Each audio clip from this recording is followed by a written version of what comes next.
Oba! Oi, amigo! Bom dia! Tudo bem?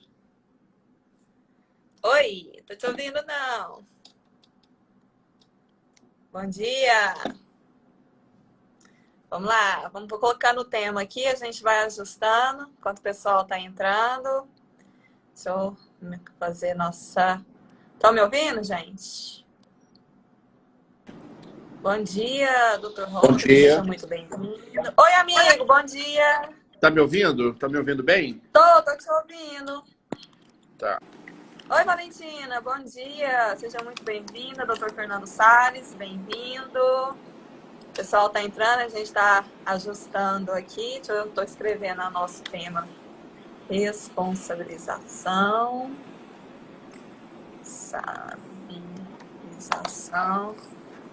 dos agentes públicos.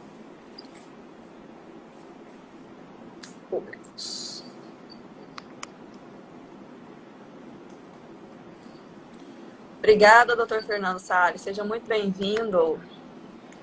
Publicar. Tema da nossa live hoje. Deixa eu fixar aqui.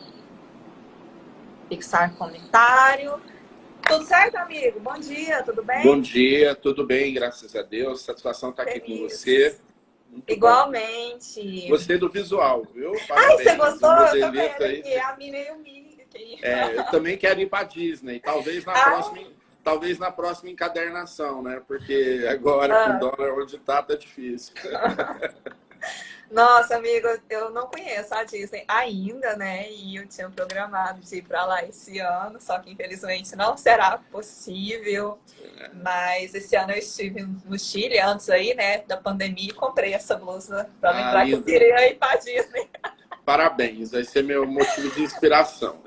Com certeza, assim, nós não teremos férias, né, como nós gostaríamos, ainda mais você que tem menino pequeno, né, o Pedrinho, o Fred. Isso. Mas fica aí para a próxima, né? A gente vai reinventando aqui. Amigo, para mim, assim, minha mãe entrou, bem-vinda, mãe. Ausência qualificada. Amigo, estou muito feliz, assim, você percebe pela minha empolgação, né, de estar aqui nessa manhã com você. Pessoa que eu respeito, admiro muito, o Josemar. Agradecimento, né, é uma dívida que não se prescreve, mas o Josemar, além de um querido amigo, é um dos responsáveis por eu estar hoje na UAB como conselheira, né? Ele que me trouxe para esse mundo político classista, no qual eu sou muito feliz, muito grata de participar, e foi graças aí ao seu apoio, ao seu incentivo e à nossa amizade. Então, agradeço aqui nesse momento inicial, enquanto os amigos estão entrando. Eu agradeço, faço esse agradecimento de público aqui por tudo que você já fez e ainda faz por mim. Por isso que eu estou muito feliz, muito empolgada aqui nessa manhã com essa live, dividir essa live com você. Obrigado. A satisfação é toda minha. Eu acho que uma das grandes realizações que eu vou pôr no meu currículo é que eu já fui seu motorista, né? Já te levei para Brasília, já trouxe você, viu, dona Lília? Fomos bem, e hoje a Luciana está aí por seu brilho próprio na direção da Escola Superior da Advocacia, faz um trabalho muito bom à frente da atuação no Conselho Seccional, trabalha muito pela advocacia de Goiás, e eu queria fazer esse cumprimento na sua pessoa, Luciana, a toda a equipe da ESA, nosso querido amigo diretor-geral, Dr. Rafael Lara Martins, que fez esse convite juntamente com você, para a gente tratar de um tema muito candente. Eu via esses dias numa live da ESA, o Rafael Lara reclamando, brincando jocosamente, de que as madrugadas não são mais as mesmas, tem que acompanhar as alterações legislativas. Ontem à tarde nós tínhamos sessão do Conselho Seccional da OAB e, ao mesmo tempo, eu acompanhava a sessão de julgamento do STF, que iria apreciar o tema que a gente vai discutir hoje. Então, assim, tem sido dias muito importantes para a comunidade jurídica, seja para nós advogados, sejam para os operadores do direito, seja do Ministério Público, magistratura, porque a efervescência da produção normativa e das decisões judiciais e a discussão acadêmica que essas alterações têm acontecido, estão sendo uma rapidez muito grande. Então, se a gente não tiver que sacrificar um pouco do horário do trabalho, o horário do descanso para poder se dedicar a essas alterações, a gente se perde pelo caminho. Não, com certeza. Ainda mais, eu lembro, semana passada eu fiz uma live com o doutor Vitor Amorim sobre licitações, né? E aí na manhã, a gente conversando, nossa, mas acabou de sair um MP9, a 966, responsabilização das agências, vai estar tempo da gente falar. Eu falei, não, calma, vamos tratar do nosso assunto, que já está pronto o roteiro, a gente comenta e avisa que depois a gente aprofunda nesse assunto. E eu só quero registrar aqui a presença de alguns amigos, doutor Diego Amaral está aqui conosco, conselheiro seccional, doutora Sônia também, Caetano, sempre presente aqui nos prestigiando. Agradecer também a presença da doutora Simone, vice-prefeita lá da cidade de Jataí, que já caminhou conosco na política classista. Então, é uma honra, uma satisfação muito grande aqui tê-los conosco nessa manhã. Eu vou pedir já licença, porque a nossa pauta é um pouco extensa, né? Porque são muitas as novidades aqui que a gente estudou, né, de ontem para hoje, fazendo sessão do conselho, igual você comentou, sabe, com um olho no gato e outro no beijo, né? Então a gente estava na sessão do conselho, mas ao mesmo tempo ligado no YouTube, tentando acompanhar alguma coisa das deliberações ali no STF dentro da nossa temática. Então, eu vou pedir licença aqui para os colegas, eu vou desativar os comentários nesse momento, e aí nos minutos finais eu reativo para a gente poder ter um bate-papo aqui com os amigos, tá? E aí, em sequência, a gente já entra no nosso assunto, nosso tema da live de hoje. Dr. Jucimar, que é conselheiro seccional da OAB Goiás, é representante nosso também no Conselho Federal, na Comissão Especial de Direito Administrativo, tem feito aí reuniões, né, online com o pessoal dos membros, né, das seccionais do Conselho Federal, e também ele é presidente da Comissão Especial do Terceiro Setor e presidente atual do IDAG, né, então tem uma bagagem aí muito grande para poder a gente tratar aqui dessa temática do direito administrativo e hoje em especial sobre essa MP 966 e a responsabilização dos agentes públicos. Nos artigos, nas atualizações que eu fiz, alguns têm um posicionamento de que essa responsabilização não é tanto novidade, né, em decorrência da alteração lá na nossa LINDB, né, na Lei de Introdução às Normas do Direito Brasileiro, e aí a gente vai ouvir também a sua opinião, se você acha que essa MP é uma novidade ou não, mas para até a gente chegar nesse ponto, a gente tem um caminho aqui a percorrer. E a primeira indagação que eu te faço é para você falar um pouco para nós sobre essas ações administrativas decorrentes aí desse período que nós estamos vivenciando. Estamos vivenciando, né, uma pandemia provocada aí pelo coronavírus, pelo Covid-19. E já faço a primeira pergunta, como que estão aqui as ações administrativas dentro desse contexto, doutor Jucimar?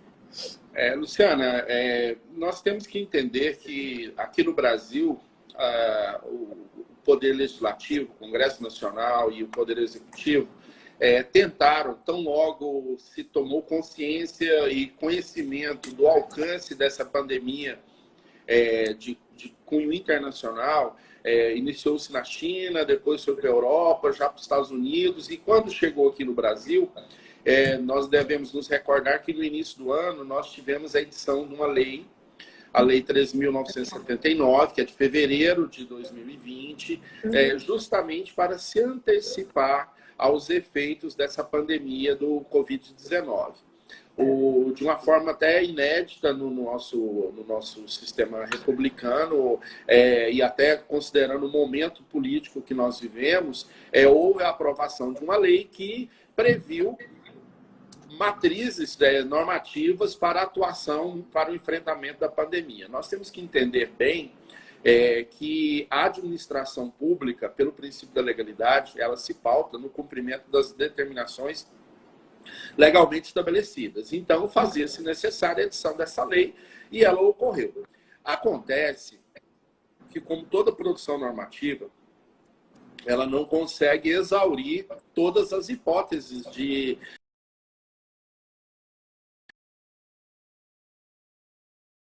partir da edição da Lei 13.979 e da sua flexibilização nos processos de aquisição, de contratações públicas, nós vimos também a necessidade pelo Poder Executivo de proceder à edição de algumas outras medidas legislativas que não poderiam, segundo o entendimento do Poder Executivo, aguardar o amadurecimento do processo legislativo no Congresso Nacional e editou várias medidas provisórias tratando de complementar ou de ampliar as hipóteses de incidência da Lei 13.979, todas essas com o fito de fazer o enfrentamento da pandemia do Covid-19. Por quê?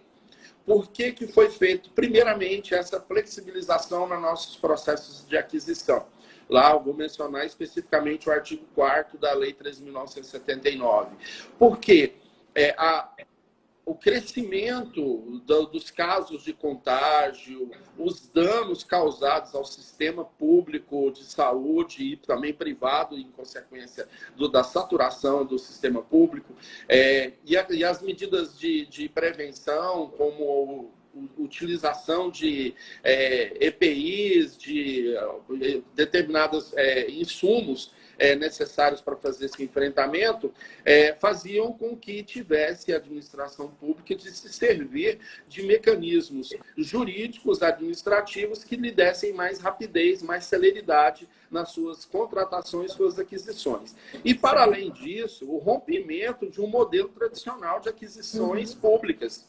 Porque nós, aqui no Brasil, até agora, operamos com um ferramental normativo estabelecido na Lei 8.666, que sofreu diversas mudanças, a Lei do Pregão, a RDC, mas todas essas ferramentas, o legislador e o executivo, quando da propositura da medida legal, eles entenderam que não eram suficientes para enfrentar essa pandemia pela rapidez com que ela estava se propagando e pelos danos que causaria à estrutura, tanto do ponto de vista das relações sociais, como principalmente, o mais relevante, o impacto disso no sistema de saúde do Brasil. Então, houveram essas medidas, tanto a lei quanto as medidas provisórias que se sucederam, algumas com aspecto de ordem econômica, auxílio emergencial, questões de ordem trabalhistas, que nós não vamos tratar aqui.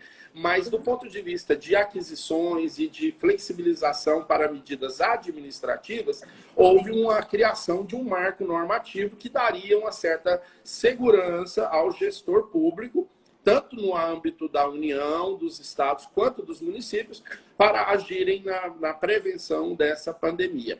O que nós vimos na prática? Nós vimos que houveram alguns questionamentos dessas medidas provisórias que foram editadas. Do ponto de vista de aquisição, houve uma também que o próprio Conselho Federal questionou, que era a questão da transparência dessas ações administrativas, e nisso é relevante nós entendermos o seguinte: porque a Lei 13.979, ao lado de estabelecer flexibilizações e modelos mais rápidos e mais simplificados para as aquisições, ela também atribuiu aos gestores públicos mais responsabilidades. Sim. Como? No sentido de dar transparência a essas ações de enfrentamento ao Covid-19. Exigência de publicação no site da transparência e de dar maior publicidade a essas contratações, essas aquisições. Todos esses mecanismos de controle foram também, ao lado da flexibilização e da agilização dos procedimentos, colocados como essa flexibilização necessária a essas tomadas de decisões administrativas fossem simplesmente esquecidos determinadas obrigações que o administrador tem que ter. Então, nós tínhamos, de um lado, a agilização das ações administrativas e, de outro lado, obrigações também impostas aos administradores para fazer face a essas ações que fossem adotadas. Passado isso, nós tivemos recentemente essa edição da medida provisória 9666, que nós vamos falar mais alongadamente. Não, bacana, assim, você trouxe panorama, né, do contexto que nós vivenciamos. Nós já tivemos a oportunidade de tratar aqui em outras lives sobre a Lei 13.979, sobre a MP 926, a MP 951. Então, a gente já vem atualizando aqui os colegas nesse sentido. E a mais recente, né, dentro do nosso contexto administrativista, por assim dizer, justamente essa referente à responsabilização dos agentes públicos. Então, a gente já passa aqui para a nossa próxima indagação, como essas alterações legislativas decorrentes aí do Covid-19 impactam nas ações dos gestores públicos nesse contexto que estamos vivenciando, nesse contexto pandêmico. Então, a gente já entra aqui nesse impacto provocado diretamente aos gestores públicos.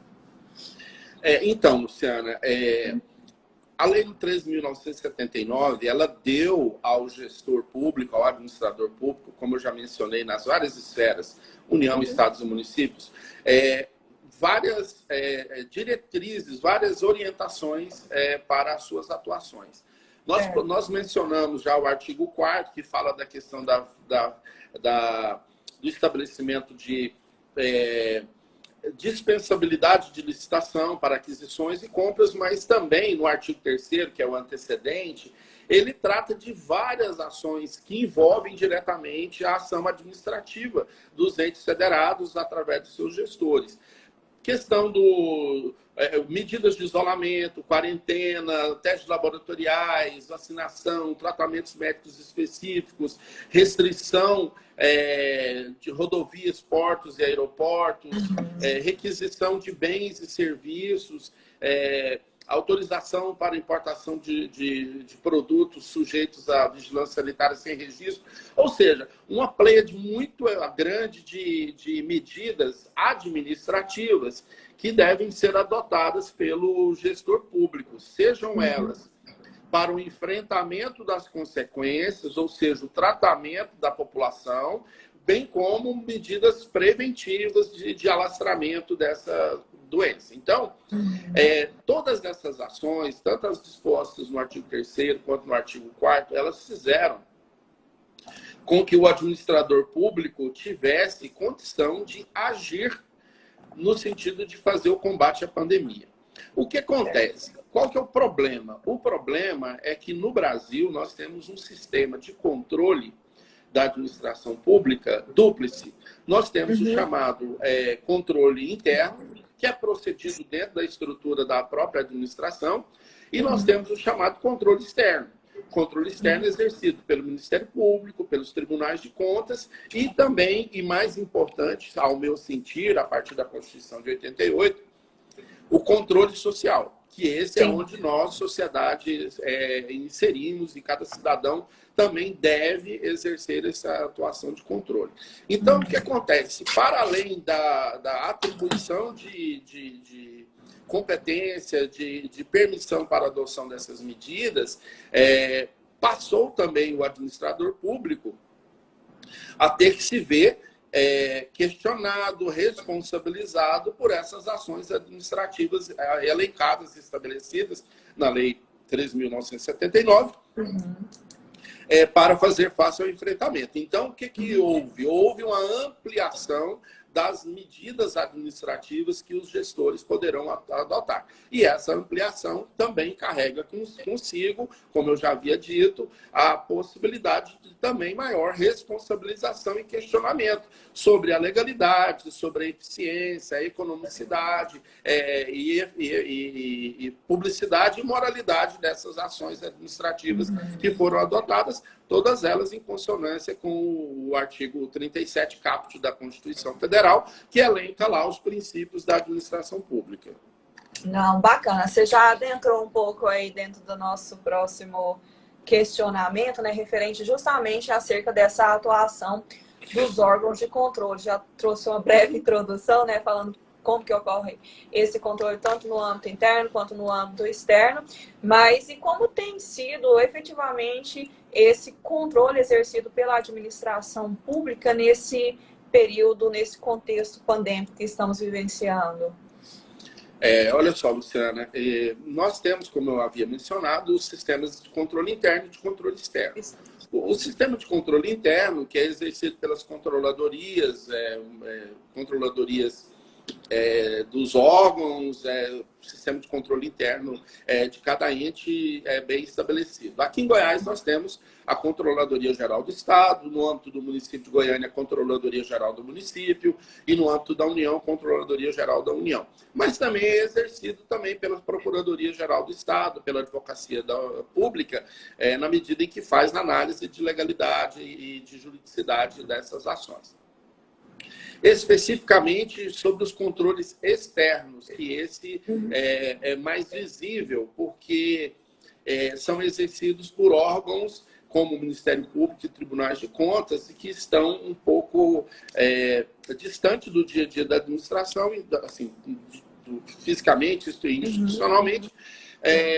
Mas o que nós temos visto? E eu vou dar o exemplo de Goiás, onde nós estamos mais próximos. É extremamente importante nós referenciarmos o trabalho de orientação, o trabalho pedagógico, o trabalho de apoio que o Tribunal de Contas dos municípios, e eu aproveito para mandar o meu abraço ao nosso querido conselheiro Joaquim de Castro, que é o atual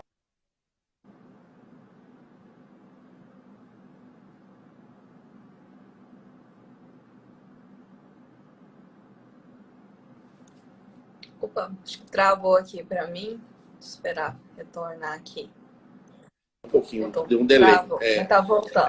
Voltou. Eu estava falando do trabalho do TCM. O TCM tem se posto ao lado dos municípios, tem tido interlocução com a própria Assembleia Legislativa, no sentido de orientar os municípios na adoção das medidas necessárias, colocando-se, como já vem sendo feito há muito tempo, o Tribunal de Contas dos Municípios, talvez as pessoas não saibam, mas ele tem um programa extremamente inteligente, muito, muito, muito bom, que se chama Encontros Regionais.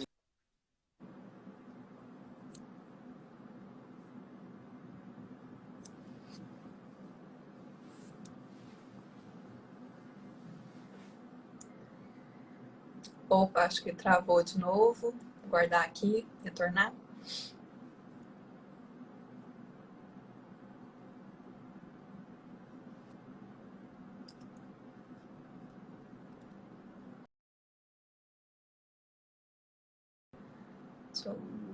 O Josimar saiu.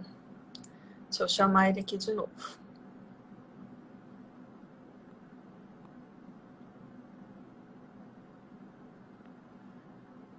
Este Josimar teve um probleminha na conexão, mas eu vou aguardar ele entrar aqui novamente para poder fazer a solicitação. Aqui. Deixa eu adicionar ele aqui novamente. Opa, voltando. Eu acho que um dos problemas maiores da pandemia é a baixa qualidade da internet, não que seja novidade. É que agora a gente está sentindo ela mais. Então. Sobrecarregada também, né? Mas voltou, então, tá ótimo agora. A gente estava lá na atuação dos órgãos de controle. Então, eu estava falando do TCM, que aqui em Goiás tem feito um trabalho extremamente pedagógico, muito qualificado, já de muito tempo, a questão dos encontros regionais, pelo qual os técnicos e conselheiros vão aos municípios, fazem reuniões regionais e lá eles dão esses treinamentos, essas orientações. Esse é um trabalho pedagógico que eu acho que é extremamente saudável, inclusive para a melhoria dos processos. Sai daquela postura meramente repressora e vai para também ser parceira no sentido de fazer as orientações necessárias. O Tribunal de Contas do Estado, por sua vez, que tem como cliente único, vamos dizer assim, o Estado de Goiás, ele também tem atuado de uma forma muito direta, inclusive fazendo adoção de algumas medidas cautelares, suspendendo determinados procedimentos, notadamente de ordem aquisitiva, pelo Estado de Goiás. Só que esse trabalho por exemplo, esse exemplo que eu dei do TCE, se por um lado concedeu algumas cautelares, suspendendo certos procedimentos, tão logo o Estado de Goiás justificou as razões pela qual estava adotando aquela medida e instruiu esses processos de controle no âmbito do Tribunal de Contas do Estado. houve, em alguns casos, a mudança do entendimento e a revogação das medidas cautelares. O que significa isso? Significa que, nesse momento de enfrentamento à pandemia, os tribunais de contas têm se colocado mais como parceiros, mais como instituições apoiadoras e orientadoras do que meramente repressoras, como nós vimos até antes desse momento. Por outro lado, o Ministério Público também tem acompanhado de perto todas essas movimentações, e aí eu trago a referência, o fato de eu, enquanto conselheiro seccional, sou representante da Ordem no Fórum de Combate à Corrupção, que é um fórum muito importante aqui no estado de Goiás, que reúne todas as instituições de controle, tanto da União, dos estados do município, aqui em Goiânia, reúne o Ministério Público Estadual e Federal, Ministério Público dos Tribunais de Contas, controladorias, PGE, e como da sociedade civil, a OAB e o CREA, que integram esse fórum. E lá nós discutimos muito essa questão do acompanhamento dessas ações administrativas, principalmente no que tange a questão das aquisições públicas que têm sido feitas. Então, há uma preocupação muito grande no sentido de fazer esse acompanhamento, e esse acompanhamento ele é justamente no sentido de cobrar a efetividade daquela disposição que eu mencionei, que é constante da Lei 3.979, que fala que a administração, no disposto no artigo 4º, parágrafo 2º, todas as contratações e aquisições realizadas com fulcro nessa lei serão imediatamente disponibilizadas em sítio oficial específico na internet, contendo no que couber, além das informações da Lei de Acesso à Informação, a 12.527, todas as informações necessárias a que o cidadão e aos órgãos de controle possam fiscalizar e verificar a conformidade dessas ações. Recentemente, o Tribunal de Contas da União, juntamente com a Transparência Internacional, lançou uma cartilha fazendo recomendações para a administração pública adotar nesse momento de pandemia. E foi muito colocado em voga a questão dessa transparência de acesso às informações a que constassem nos sites, bem como em outras formas de divulgação. Inclusive, nessa recomendação do TCU, é sugerido que se faça na televisão, que se coloque em jornais, em revista, para que o cidadão possa ter maior acesso a essas informações. Então, como os órgãos de controle têm atuado? Eles têm atuado de uma forma, ao que eu tenho visto, muito atenta. Nós temos visto em outros estados aí, o desencadear de operações policiais, operações investigativas.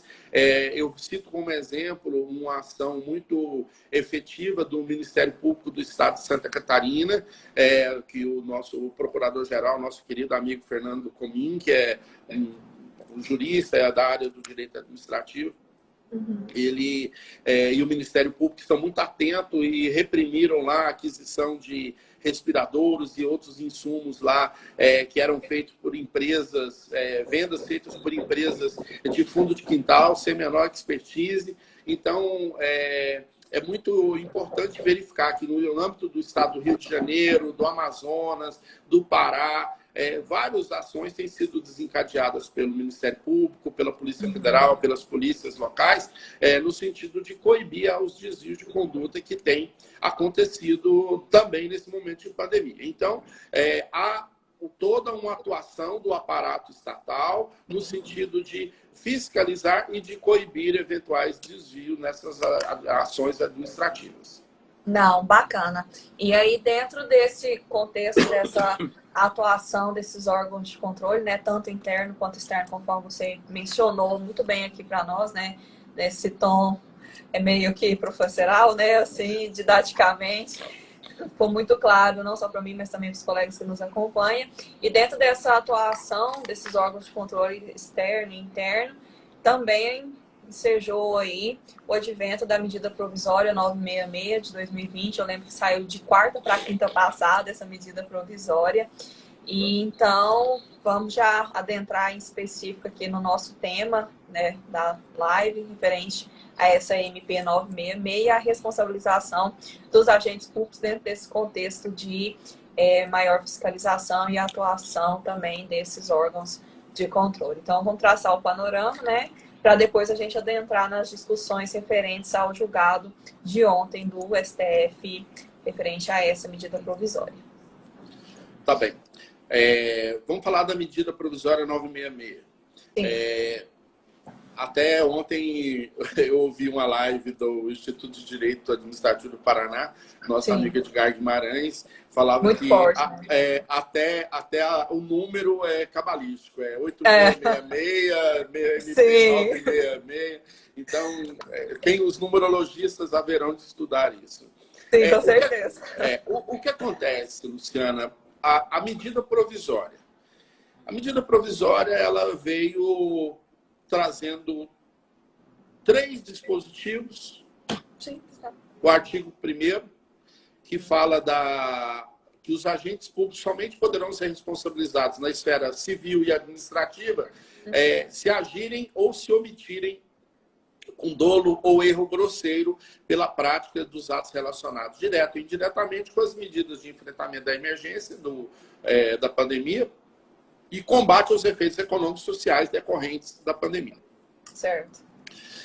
Uma leitura um pouco apressada, e até pelo momento político que nós estamos vivendo no Brasil, de acirramento de posições, um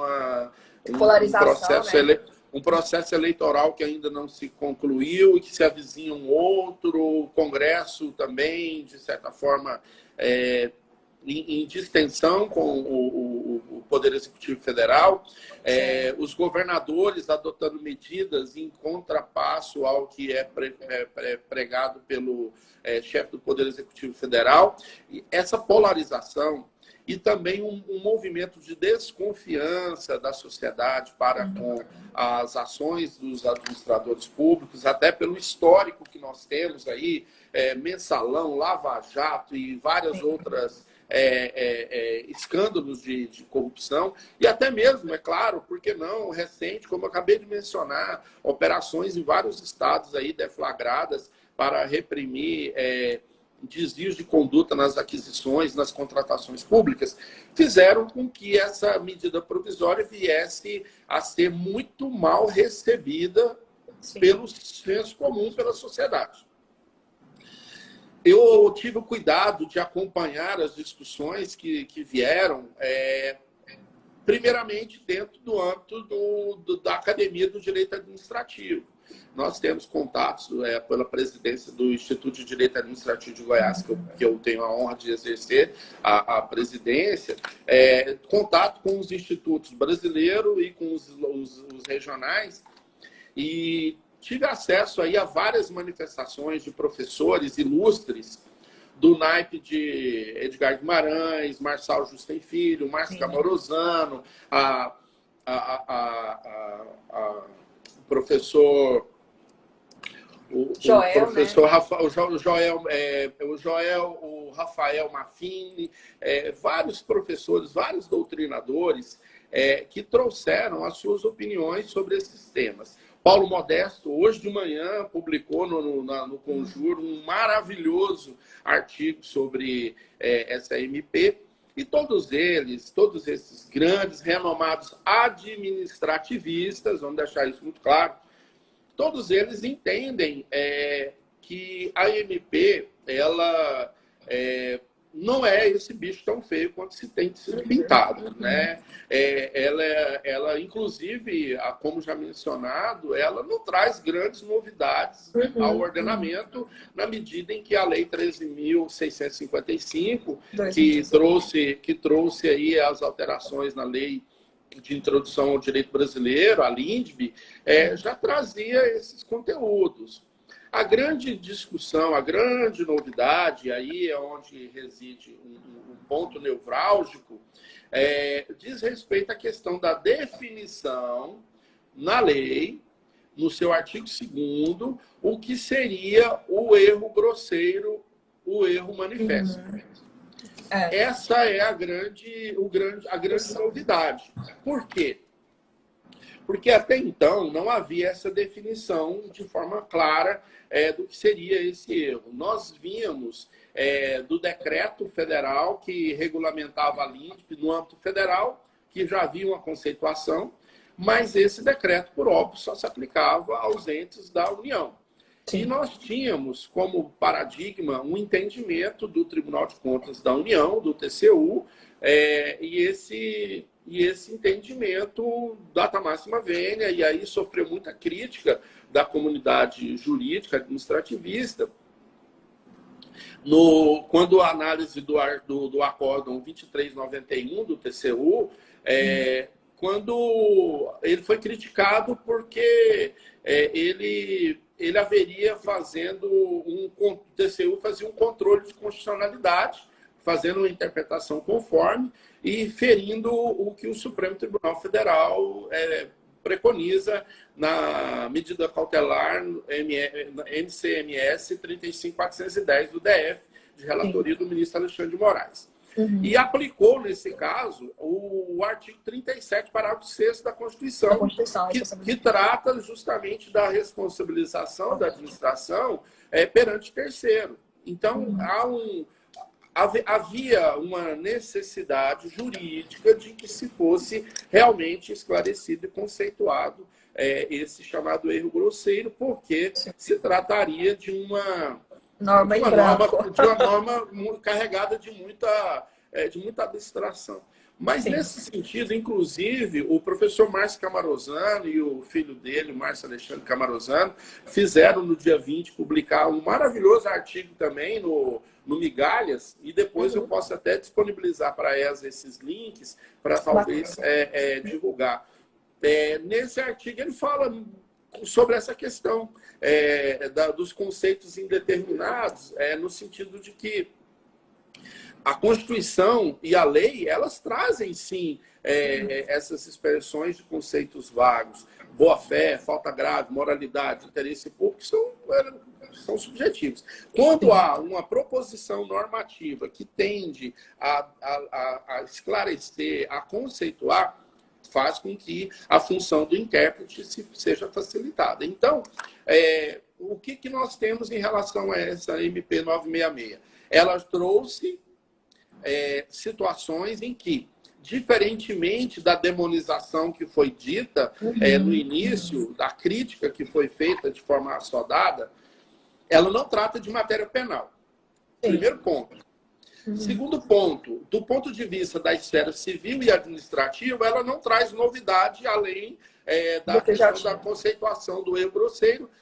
Portanto, todo mais já estava previsto no ordenamento jurídico, por força de lei, aprovado pelo Congresso, e já tem a Lei 3.625, ela é de abril de 2018, portanto, mais de 2 anos, não sofreu qualquer questionamento de constitucionalidade também. Então, eu creio que houve uma utilização de meias-verdades e de preconceitos e do momento de polarização política que nós estamos vivendo para fazer essa crítica à medida provisória, mas que do ponto de vista de análise de conteúdo, eu acredito que não se sustente.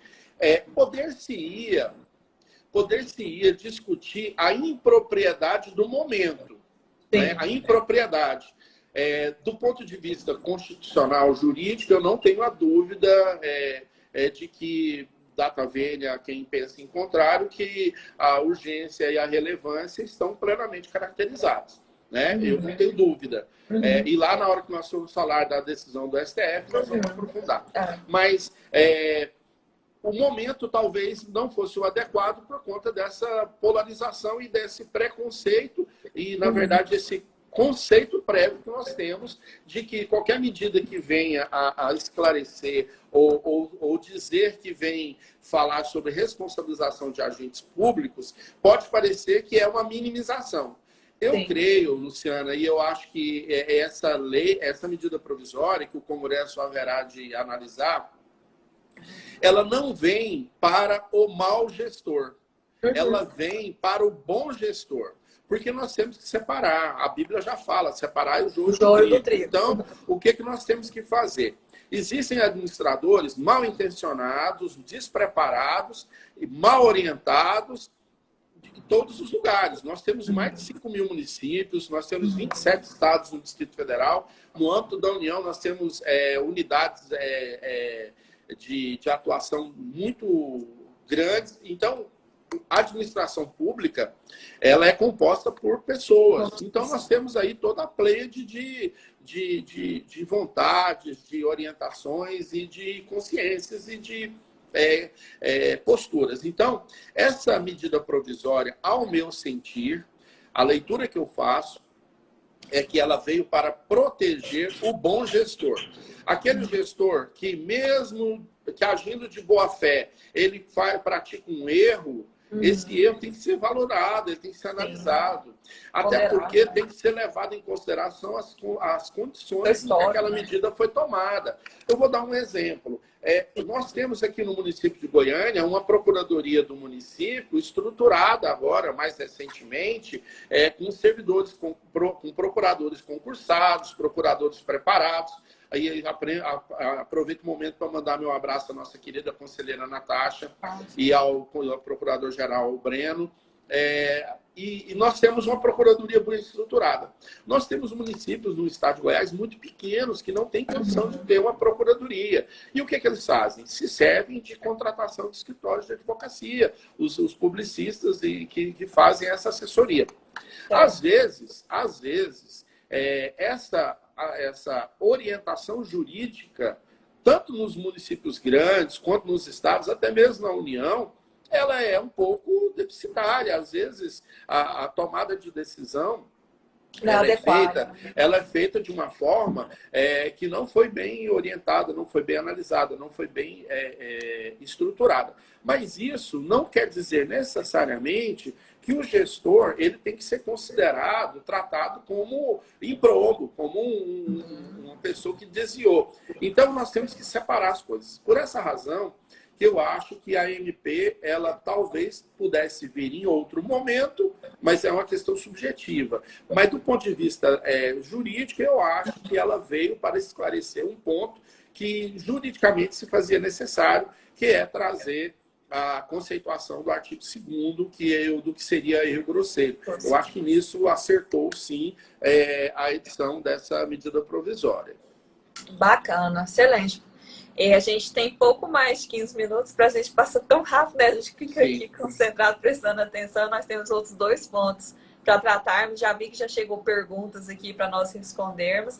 Então, já vamos entrar aqui em específico acerca da discussão de ontem, né? Dessa constitucionalização dessa medida provisória 966 e das discussões que foram trazidas no dia de ontem. Como essa live fica salva, a gente posta depois tanto no Facebook quanto no YouTube da ESA Goiás. Ontem eu estou fazendo referência ao dia 20 de maio, nós estamos no dia 21 de maio, e ontem o Supremo Tribunal Federal, a partir das 14 horas, trouxe essa temática para discussão, né? Então vamos situar os colegas os principais pontos trazidos aí nesse debate de ontem do STF referente a essa medida provisória. Sobre o julgamento de ontem, Luciana, você não pode me deixar esquecer de, no final da minha fala, dizer assim, olha, aguardem os próximos capítulos. Porque ontem houve tão somente o início do julgamento da medida cautelar requerida em 7 ADIs. A 6424, a 6421, a 6422, a 6425, a 6427, a 6428 e a 6431. O ministro Luiz Roberto Barroso, ele foi designado relator, unificou a tramitação dessas ADIs, e ontem ele proferiu o seu voto sobre a medida cautelar. Hoje, irá ser dado continuidade ao julgamento com a colheita dos votos dos demais ministros. Eu gostei muito de uma posição que o ministro Luiz Roberto Barroso adotou, A primeira delas diz respeito à questão do afastamento da alegação de inconstitucionalidade por ausência dos requisitos para a edição da medida provisória, que seriam da relevância e da urgência. Ele afastou, e esse era um dos pontos nevrálgicos da discussão de constitucionalidade. A grande parte das ações batia muito nessa questão. E o outro argumento é da disposição do artigo 37, parágrafo 6º, que nós também já mencionamos, que trata da responsabilização por dano a terceiros. Sim.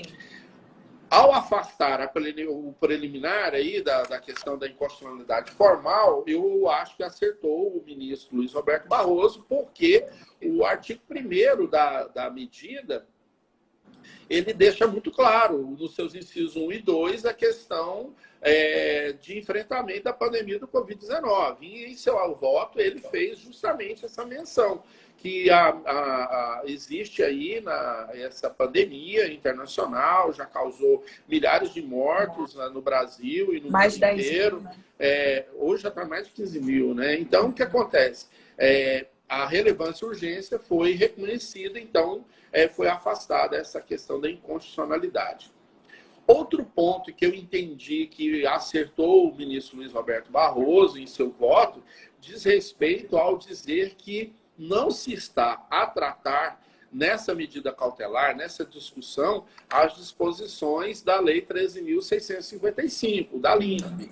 Não se trata disso. Está-se a analisar a medida provisória 9666 e suas disposições, que se encontram convergência redacional e orientativa com a Lei 13.655, não diz respeito a essa medida cautelar em análise pelo Supremo ontem. Ou seja, não se aplica à LINDB e às decisões tratadas no âmbito da MP, das ADIs que discutem a MP 966. E aí, Luciana, o ministro Luiz Roberto Barroso, ele fez algumas digressões que eu acho que convergem muito com o que nós já falamos aqui. A primeira delas diz respeito à questão de que o sistema normativo brasileiro, sistema jurídico e controle da administração, ele já trata as coisas como elas são. Superfaturamento é crime. Superfaturamento é ato de improbidade, desvio de recursos, são figuras típicas penais. Sim. E a MP 9666 não está a tratar disso, ela está a tratar de responsabilização civil e administrativa. Então, na exposição fática que foi feita pelo ministro Barroso, eu acho que converge com aquilo que eu penso que essa norma veio para não blindar mal administrador. Eu acho que ela veio, sim, no sentido de dar segurança ao bom gestor que pode, ocasionalmente, cometer uma falha e errar no seu julgamento, na sua tomada de decisões, e essa falha tem que ser aferida dentro de parâmetros, e aí são esses parâmetros, essas balizas. Então, eu creio que, nesse sentido, o ministro Barroso, ele inclusive menciona de uma forma muito interessante. Barroso destaca que propinas e superfaturamento são condutas ilegítimas, com ou sem pandemia, e esses crimes não estão protegidos pela medida provisória. Aí ele fala textualmente: qualquer interpretação que dê imunidades a agentes públicos por atos ilícitos fica desde logo excluída. Essa MP não beneficia nenhum agente público que tenha praticado ato de improbidade administrativa, pois para isso existe legislação específica. Ele adotou o princípio da especialidade da norma, que vige no Brasil. A norma especial ela prevalece sobre a norma geral. E me parece, e a doutrina administrativista tende a caminhar nesse sentido, que essa norma a ser decorrente da MP 9666, ela tem caráter mais principiológico, mais informativo e não adentraria a questão da especificidade. Então, eu creio que essas foram as condições que foram trazidas pelo ministro Barroso em seu voto ontem.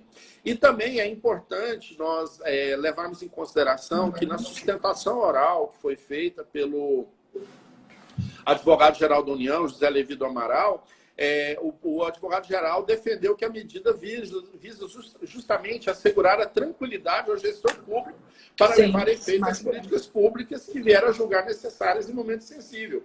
Ela faz com que o gestor tenha segurança para tomar a decisão. Até porque a responsabilização ela se daria pela ação ou pela omissão.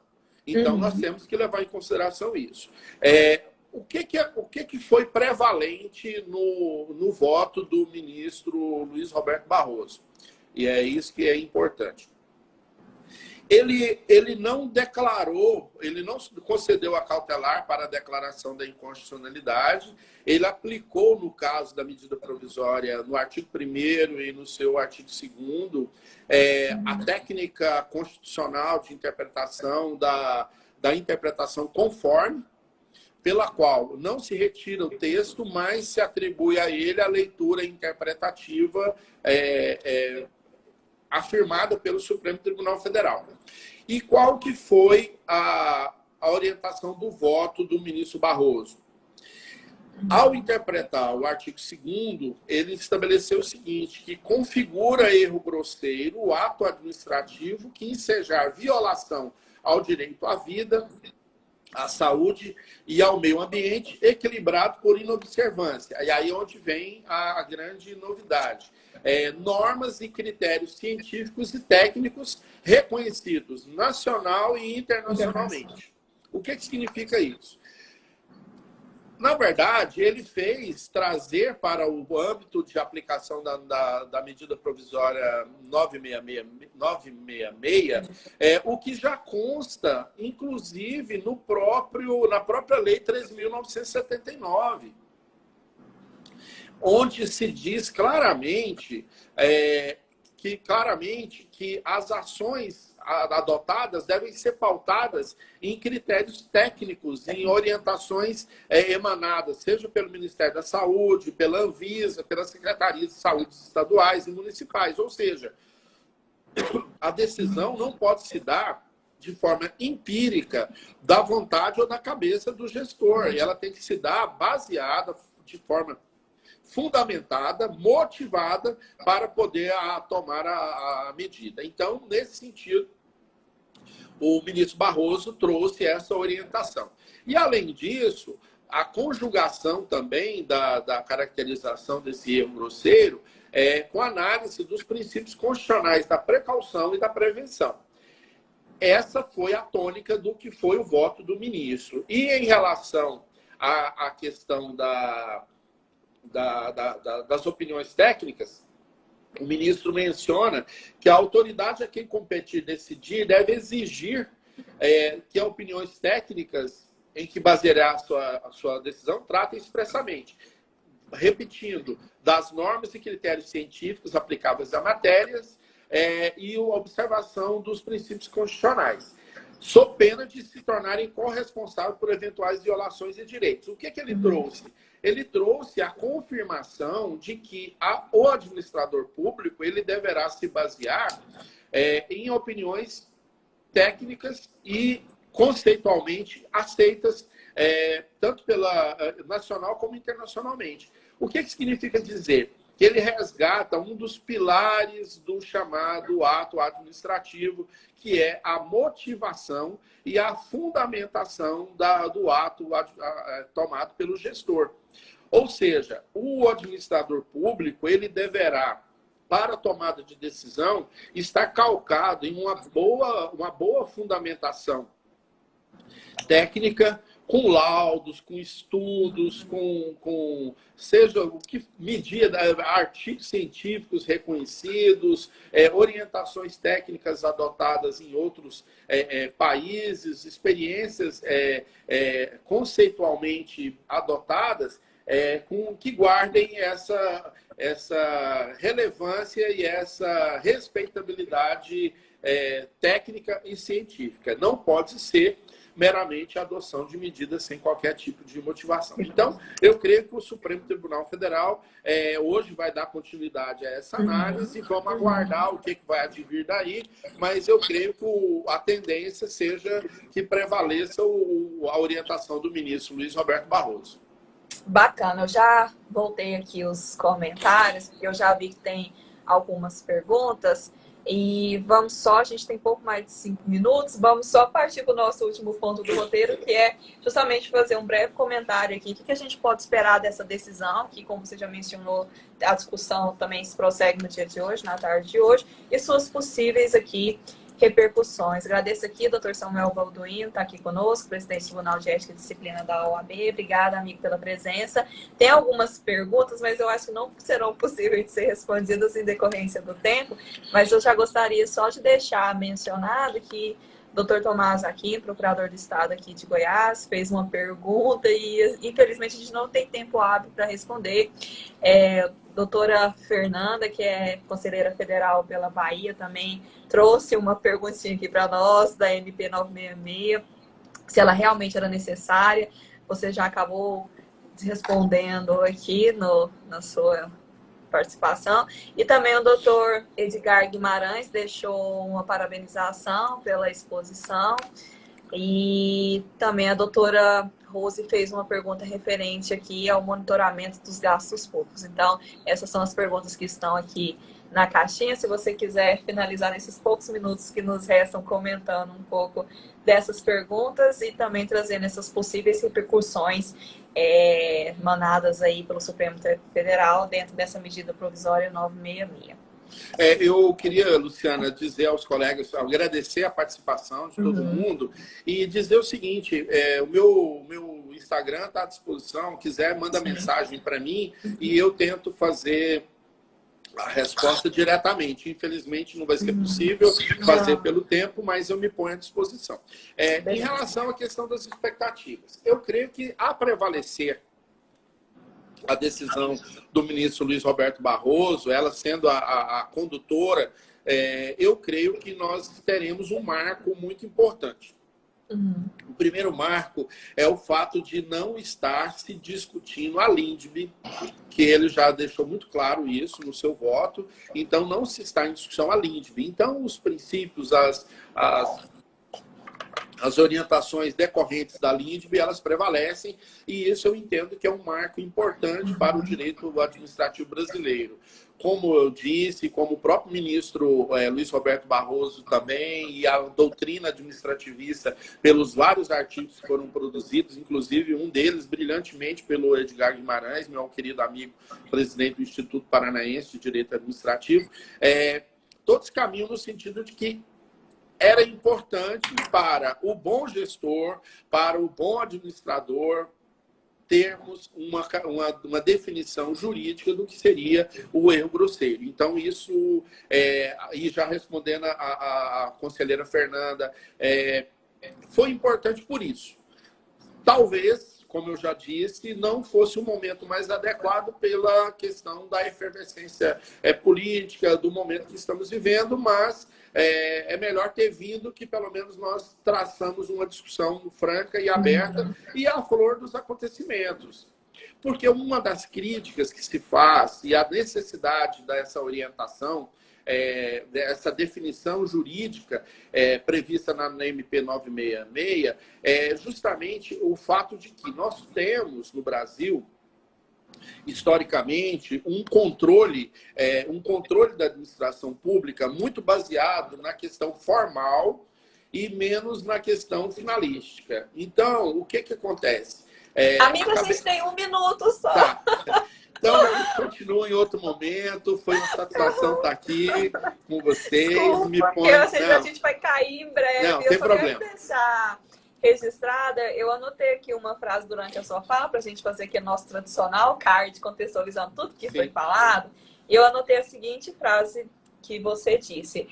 Os gestores públicos devem buscar posições técnicas reconhecidas nacional e internacionalmente para suas ações adotadas.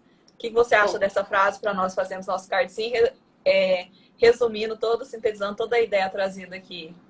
Acho que é isso. Eu acho que é por aí, tá bom?